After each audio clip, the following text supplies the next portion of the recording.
जय हिंद मेरे प्यारे साथियों।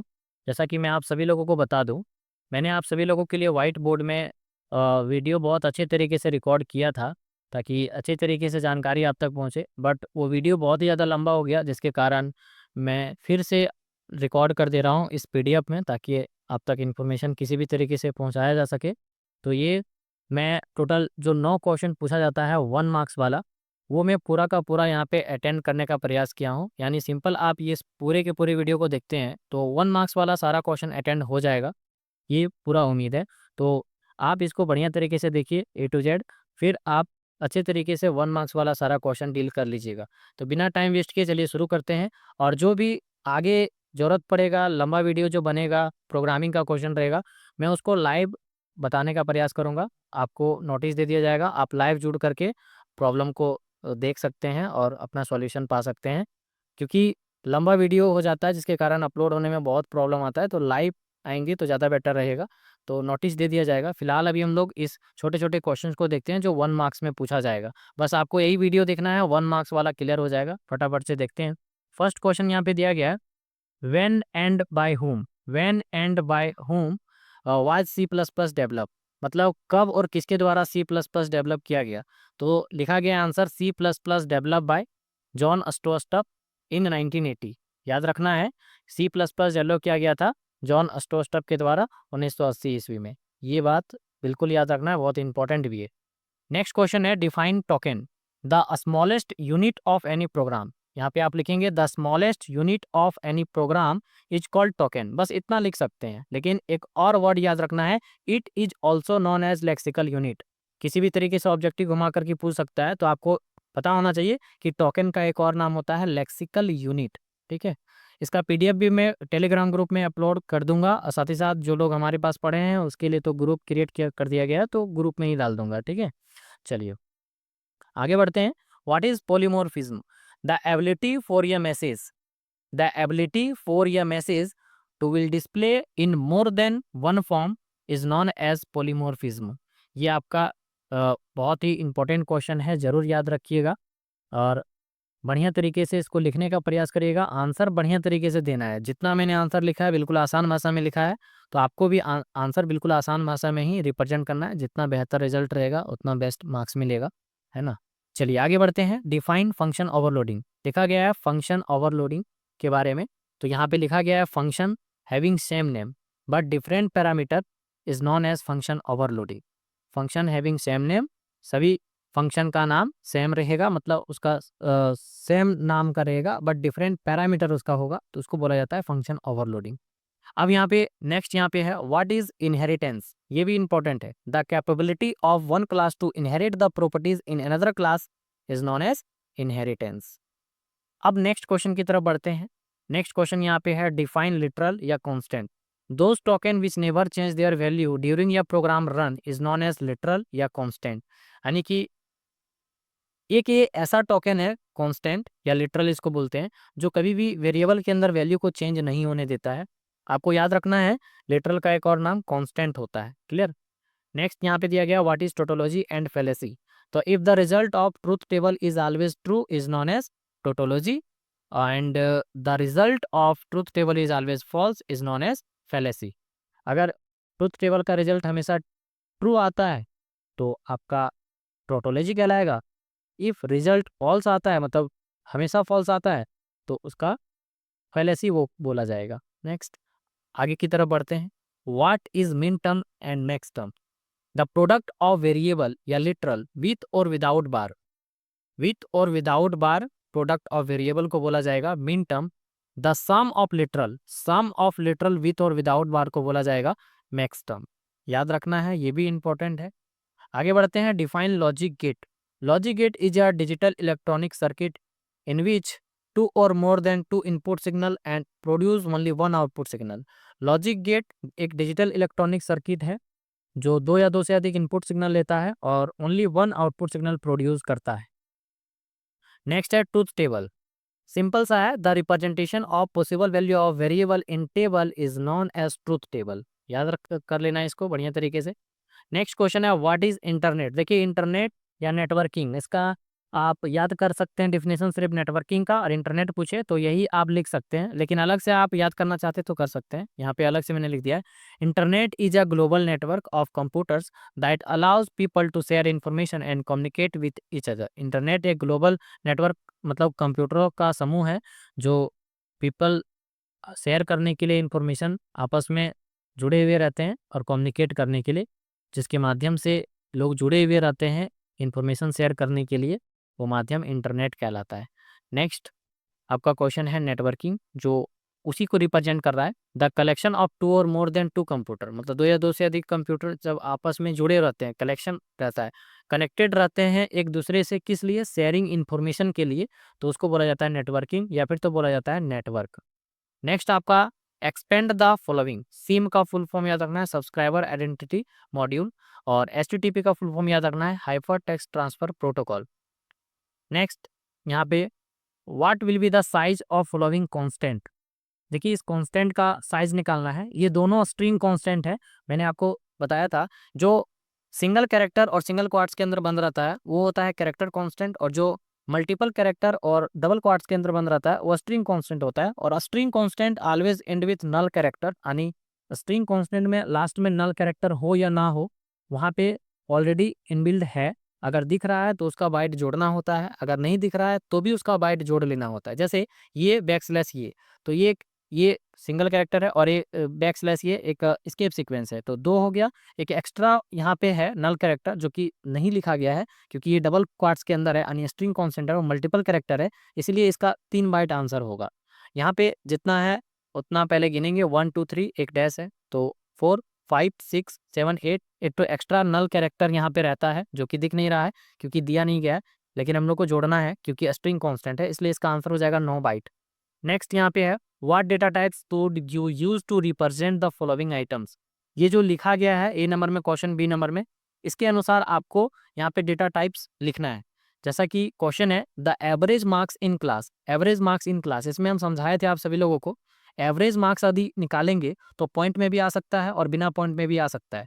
तो जो आपका रिजल्ट पॉइंट में और बिना पॉइंट में दोनों में कंटेन करके रखता है वो है फ्लॉट, तो इसीलिए इसका आंसर हो गया फ्लॉट।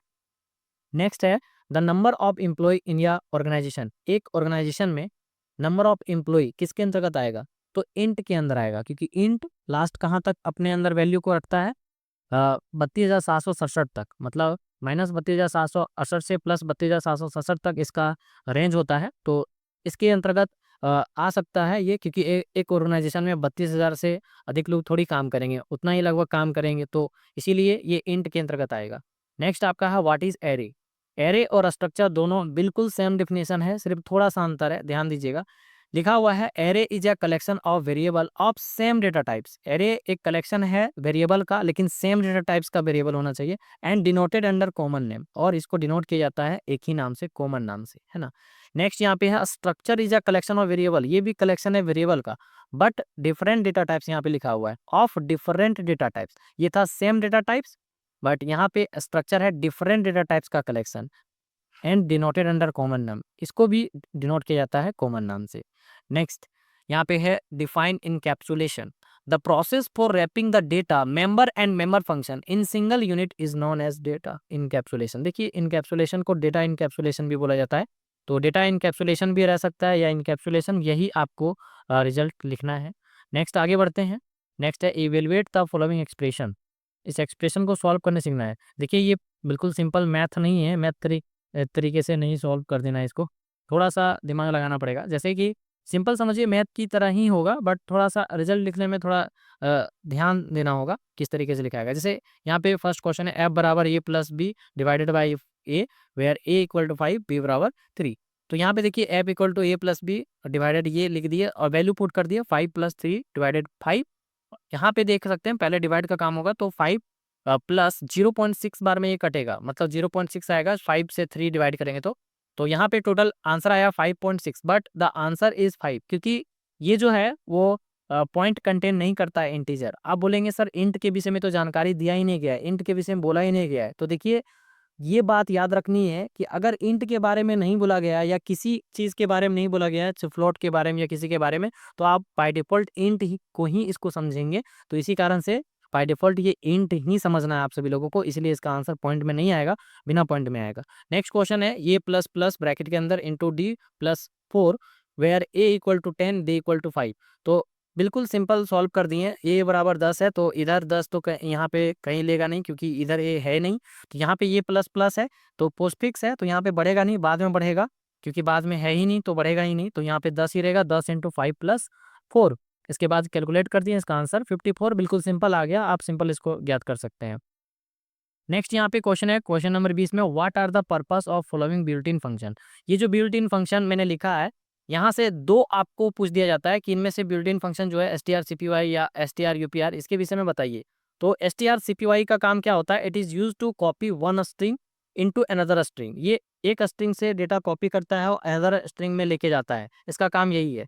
strupr का काम क्या है, तो it is use to convert a string into upper case letter. यानी strupr का काम है स्मॉल लेटर को कैपिटल लेटर में करना, मतलब कि मल्टीपल कैरेक्टर को ये स्मॉल से कैपिटल में करता है। strlwr क्या करता है, जस्ट उल्टा, मल्टीपल कैरेक्टर को यानी स्ट्रिंग को लोअर केस में कन्वर्ट करता है। मतलब कैपिटल लेटर को ये स्मॉल लेटर में कन्वर्ट करने का काम करता है, लेकिन मल्टीपल कैरेक्टर को। अब यही चीज देखेंगे, टू अपर भी देखने को मिलता है, टू लोअर भी देखने को मिलता है। तो अंतर क्या है, ध्यान दीजिएगा।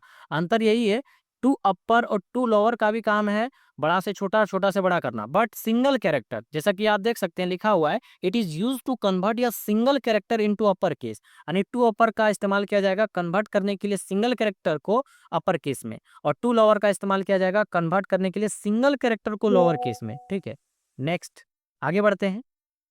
यहाँ पे नेक्स्ट यहाँ पे और भी दो है, इज अपर इज लोअर।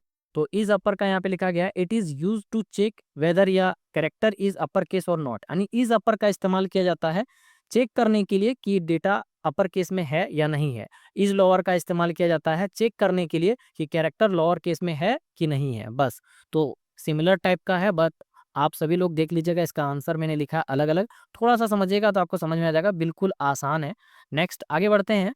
यहाँ पे देखिए दिया गया है आपका फोर लूप से क्वेश्चन, जैसा दिया गया है इसका आउटपुट लिखने के लिए, जैसे फोर इनिशियलाइजेशन 1 है, कंडीशन में i less than equal to 20 है, और अपडेशन में i प्लस इक्वल टू 3। तो सी आउट करना है i और बैक स्लैश एन दिया है, मतलब न्यू लाइन यानी इंडल का काम यहाँ पे होगा। तो 1 से शुरू होगा, अंतराल 3 का है, और यहाँ पे 20 तक जाएगा, इक्वल टू 20 तक। तो यहाँ पे 1 से लेकर शुरू किया 19 तक गया, अगर इसके आगे बढ़ेंगे तो डेटा 20 से पार कर जाएगा, इसीलिए 19 तक स्टॉप हो गया। तो आउटपुट निकालने के लिए आना चाहिए आप सभी लोगों को, मैंने बहुत सारा क्वेश्चन आप सभी लोगों को बताया है। Next, give duels for the following. Duels निकालने के लिए आना चाहिए। डुअल्स में क्या होता है, 0 को 1 में कन्वर्ट करना होता है, 1 को 0 में, और डॉट रहेगा उसको प्लस में, और जो प्लस में रहेगा उसको डॉट में, बस इतना ही काम करना है। जैसे x प्लस एक्स बार वाई है, तो यहाँ पे डॉट होगा, जबकि यहाँ पे दिखाया नहीं गया, बट फिर भी आपको समझ आना यहाँ पे डॉट है, एक्स बार यहाँ पे वाई इसके बीच में, क्योंकि कुछ नहीं है तो इंटू है यानी डॉट है। तो यहाँ पे एक्स है, प्लस का इंटू कर दिया गया, एक्स बार वही रहा, और यहाँ पे डॉट है जो कि दिख नहीं रहा है, तो यहाँ पे प्लस कर दिए और वाई, इसका आंसर बिल्कुल यही हो जाएगा। नेक्स्ट, ए प्लस 0, यहाँ पे कर दिए ए डॉट 1, क्योंकि 0 को 1 कर दिए, प्लस को इंटू कर दिए, ठीक है। और यहाँ पे भी इंटू था तो प्लस कर दिए, फिर ए, फिर डॉट को फिर प्लस किए, फिर 1 को फिर 0 किए, और फिर यहाँ पे डॉट था तो प्लस किए, फिर ए बार। कंफ्यूज नहीं होना है, बस 0 को 1, 1 को 0 में कन्वर्ट करना है, साथ ही साथ डॉट को प्लस में, प्लस को डॉट में, इतना आपको काम करना होगा। नेक्स्ट, यहाँ पे व्हाट इज चैटिंग। चैटिंग क्या है, तो ऑनलाइन टेक्सुअल टॉक इन या same time is known as chatting. Same time में टेक्सुअल टॉक जब हम लोग करते हैं ऑनलाइन, तो वो आपका चैटिंग कहलाता है। ऑनलाइन माध्यम से जब तुरंत हम लोग कोई भी मैसेज करते हैं, तुरंत उधर से रिप्लाई आता है, तो उस प्रक्रिया को चैटिंग बोलते हैं। लेकिन मैसेजिंग क्या होता है, तो मैसेजिंग सेंडिंग और रिसीविंग मैसेज इलेक्ट्रॉनिकली, मतलब इलेक्ट्रॉनिक माध्यम से सेंडिंग और रिसीव करना। मतलब इसके अंतर्गत लाइव चैट नहीं होता है, हम लोग कभी भी भेजते हैं और कभी भी रिप्लाई देते हैं। लेकिन जो लाइव ऑनलाइन जो आपका मैसेजिंग रिसीव या सेंड किया जाता है, वो आपका चैटिंग कहलाता है। What is email. ईमेल भी पूरा नाम इसका इलेक्ट्रॉनिक मेल होता है। ईमेल भी एक मेथड है sending end receiving electronic message over the internet. Internet के माध्यम से इसके जरिए भी मैसेज को रिसीव और सेंड किया जा सकता है। Write any two advantage of email. Email का 2 एडवांटेज मैंने लिखा है, fast communication, emails are sent and received instantly, मतलब बहुत फास्ट कम्युनिकेशन हो पाता है ईमेल के माध्यम से। नेक्स्ट है cost effective, sending email is cheaper than sending letters. यदि हम लोग लेटर्स भेजेंगे तो उससे तो सस्ता ही पड़ेगा आपका ये ईमेल। अगर हम लोग कोई भी चीज़ भेजना चाहेंगे तो ऑफलाइन तो लेटर्स भेजेंगे तो ज़्यादा महंगा पड़ेगा, उससे सस्ता आपका मतलब कि ये ईमेल कर दोगे तो सस्ता पड़ेगा, इसलिए कॉस्ट इफेक्टिव है इसका एडवांटेज। मतलब कॉस्ट में कमी आई है जब से लोग यूज़ करना शुरू किए हैं ईमेल को, और हमारा काम भी आसान हो गया है। व्हाट इज़ फंक्शन, फंक्शन क्या होता है, और write the types of function. तो function is a name unit of group of program. Function एक प्रकार का नाम है और unit of group of program है। इसका सिंबल होता है पैरेंथेसिस, याद रखना है फंक्शन का सिंबल पैरेंथेसिस। और ये दो प्रकार का होता है, बिल्ट इन फंक्शन, एक यूजर डिफाइंड फंक्शन। जो ऑलरेडी फंक्शन बना होता है सी प्लस प्लस प्रोग्रामिंग के अंदर वो बिल्ट इन फंक्शन होता है, और जो यूजर के द्वारा क्रिएट किया जाता है फंक्शन उसको यूजर डिफाइंड फंक्शन बोलते हैं। ठीक है, नेक्स्ट यहाँ पे है define repeater hub router switch. कोई भी दो डिफाइन करने के लिए दिया जा सकता है, ये रिपीटर हब या फिर तो राउटर हब या फिर तो रिपीटर राउटर या फिर तो राउटर स्विच, इस तरीके से दिया जा सकता है। तो सबके विषय में मैंने लिख दिया, रिपीटर हो चाहे हब हो चाहे राउटर हो चाहे स्विच हो, ये सारे के सारे नेटवर्क डिवाइस हैं। तो यहाँ पे सब में एक एक लाइन वही लिखा गया, repeater is a network device which is use for amplified and restores the signal for long distance communication. ये लॉन्ग डिस्टेंस कम्युनिकेशन के लिए नेटवर्क डिवाइस सूटेबल है। रिपीटर हब क्या है, hub is a network device which is used for connect group of computer. बहुत सारे computer को आपस में जोड़ने के लिए हब का यूज किया जाता है, हब नेटवर्क डिवाइस का यूज किया जाता है। राउटर क्या होता है, it is a network device, ये भी नेटवर्क डिवाइस है विच is use for improve the in performance of computer system. पर मतलब कंप्यूटर सिस्टम के परफॉर्मेंस को इम्प्रूव करना है तो इसके लिए राउटर लगाना होता है। मतलब राउटर नेटवर्क डिवाइस से आपके कंप्यूटर सिस्टम को इम्प्रूव किया जा सकता है, उसके परफॉर्मेंस को। नेक्स्ट है स्विच, इट इज या नेटवर्क डिवाइस, ये भी नेटवर्क डिवाइस है। This is use for segment the network into different सब नेटवर्क। ये भी आपको इसी तरीके से याद कर लेना है एक एक करके। सारी चीज़ें लगभग लगभग सेम चीज़ें बोल रही, थोड़ा बहुत इसका डेफिनेशन भी मिल रहा है, तो आप बढ़िया तरीके से इसको याद कर लीजिएगा। What is unity binary and ternary operator, last question है ये। तो सिंपल याद रखना है, those operator that work upon single variable is known as unitary operator, those operator that work upon two or more than two variable is known as binary operator. Simple सा तो है, बस आपको एक बार पढ़ने की जरूरत है, मैंने कई बार इन सारी चीज़ों को पढ़ाया है। Those operator that work upon three expression in C plus plus is known as ternary operator, it is also known as conditional operator. ठीक है, तो ये सारा क्वेश्चन कंप्लीट हो गया। आप कम से कम इतना सारा क्वेश्चन जरूर पढ़ लीजिएगा, ये आपका 1 मार्क्स के लिए सारा इंपॉर्टेंट है। जो भी असाइनमेंट में है आप उसे भी पढ़िएगा, बट इतना कम से कम सबसे पहले पढ़ लेना है। कम से कम लास्ट में आप देख रहे हैं तो इतना जरूर देखिए। उम्मीद है इससे बाहर क्वेश्चन नहीं रहेगा, मैंने बहुत ही एनालिसिस करके क्वेश्चन डाला है, हर एक प्रकार का क्वेश्चन टच किया है ताकि किसी भी प्रकार का क्वेश्चन बाहर ना हो। उम्मीद है सारा क्वेश्चन यहीं से रहेगा, टेंशन लेने की जरूरत नहीं है, और कॉन्फिडेंस के साथ एग्जाम देना है, टेंशन लेने की कोई बात नहीं है। चलिए 1 मार्क्स वाला तो मैंने क्लियर कर दिया, नेक्स्ट वीडियो में 3 मार्क्स वाला क्वेश्चन डील करेंगे, और साथ ही साथ फिर आगे हम लोग 5 मार्क्स वाला भी देखेंगे, और फिर ऑब्जेक्टिव को भी देखेंगे। ऑब्जेक्टिव बना के मैंने भेज दिया है, वो आप ऑलरेडी कर सकते हो, बाकी नहीं हो पाएगा तो लास्ट में मैं एक इंपॉर्टेंट ऑब्जेक्टिव के लिए मतलब लिमिटेड क्वेश्चन को लेकर के जरूर आऊँगा, टाइम बचेगा तो। बाकी टाइम तो बचेगा, टेंशन लेना नहीं है, ऑब्जेक्टिव के लिए टेंशन उतना लेने की ज़रूरत भी नहीं है, ठीक है। तो जितना मैं दिया हूँ पढ़िए आप लोग बढ़िया तरीके से कम इस पीडीएफ को अच्छे तरीके से और बढ़िया से पढ़िएगा ताकि याद रही चीज़ें, और ये आपके ग्रुप में चला जाएगा जो हमारे पास पढ़े हैं। बाकी जो लोग आउट लोग देख रहे हैं, बाहर से लोग कोई देख रहे हैं जो हमारे ग्रुप में नहीं ऐड है, वो टेलीग्राम ग्रुप में ऐड हो सकते हैं, उसका लिंक मैं इस वीडियो के डिस्क्रिप्शन बॉक्स में डाल दूंगा। आप वहाँ से ज्वाइन हो जाइएगा और वहाँ भी इस पीडीएफ को अपलोड कर दिया जाएगा, आप डाउनलोड कर लीजिएगा, आप प्रिंट आउट करके ज़रूर पढ़िएगा। धन्यवाद, मिलते हैं नेक्स्ट वीडियो में।